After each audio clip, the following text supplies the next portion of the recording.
యేసుక్రీస్తు నామములు మీకు శుభములు. మన బ్రతుకు మార్చే మాటల్ని, దేవుడి మాటల్ని, కొన్ని మాటలు బైబిల్ నుండి చూసుకుంటాం. యోహాను సువార్త 19వ అధ్యాయము 26వ వచనం. యేసు తన తల్లియు తను ప్రేమించిన శిష్యుడు దగ్గర నిలిచి ఉండుట చూచి, అమ్మా, ఇదిగో నీ కుమారుడు అని తన తల్లితో చెప్పాను. తర్వాత శిష్యును చూచి, ఇదిగో నీ తల్లి అని చెప్పాను. ఆ గడియ నుండి ఆ శిష్యుడు ఆమెను తన ఇంట చేర్చుకొనేను.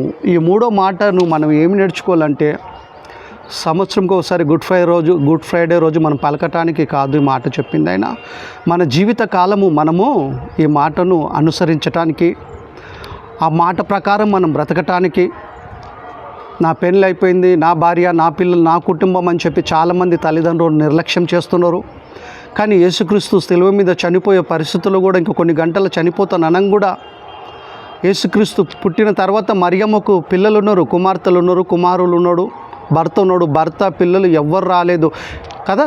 తల్లి మాత్రమే కొడుకు మీద ప్రేమతో యేసుక్రీస్తు దగ్గరికి వచ్చింది. అప్పుడు తల్లిని చూసిన యేసుక్రీస్తు, అమ్మ, ఇదిగో నీ కుమారుడు అని చెప్పాడు. శిష్యుని చూసి, ఇదిగో నీ తల్లి అని చెప్పాడు. ఆ గడియ నుండి ఆ శిష్యుడు ఆమెను తన తల్లిగా స్వీకరించి తన ఇంటికి చేర్చుకున్నాడు. అంటే చచ్చిపోయే పరిస్థితుల్లో కూడా తల్లి కోసం ఆలోచించాడు యేసుక్రీస్తు. అంటే ఆయన ప్రేమ ఎంత గొప్పదో చూసుకోండి. ఆయన ఎంత కరుణామయుడో, ఎంత దయాగలడో చూడండి. చచ్చిపోయిన పరిస్థితుల్లో కూడా తల్లి గురించి ఆలోచించాడు. అంటే యేసును అంగీకరిస్తున్నాం మనము, క్రైస్తవులుగా పిలువబడుతున్నాం మనము, సేవకులుగా పిలువబడుతున్నాం మనము, విశ్వాసులుగా పిలువబడుతున్నాం మనము.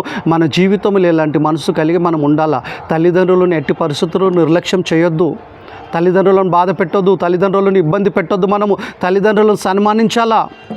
యేసుప్రభు లోక రక్షకుడై ఉండి, దేవుడి కుమారుడై ఉండి కూడా తల్లికి లోబడిండు కదా. తల్లిదండ్రులు లోబడిండు ఆయన బ్రతికినంత కాలము. అంతేకాదు, చివరికి ఏమంటుండు, శిలువ మీద ఉండి చచ్చిపోయేటప్పుడు, అమ్మ, ఇదిగో నీ కుమారుడు, ఇదిగో నీ తల్లి అని శిష్యుడికి అప్పగిచ్చాడు. అంటే తల్లి గురించి ఆలోచించగలిగినంటే అంత గొప్ప ప్రేమ గలవాడు యేసుక్రీస్తు, అంత దయగలవాడు. తల్లి చచ్చిపోయే పరిస్థితుల్లో తల్లి గురించి ఆలోచించాడు. కనుక ఈ మాట ద్వారా మనం పాఠం నేర్చుకోవాల్సిన పాఠం ఏంటంటే, మన తల్లిదండ్రులను కానీ తల్లిని కానీ తండ్రిని కానీ నిర్లక్ష్యం చేయొద్దు. మనము మన బ్రతుకు కాలం వాళ్ళని ప్రేమించాలి, వాళ్ళ విధేయత చూపెట్టాలి, వాళ్ళ అవసరతలు తీర్చాలి, వాళ్ళ సమయానికి భోజనం పెట్టాలి, వాళ్ళకి మెడిసిన్స్ ఇవ్వాలా.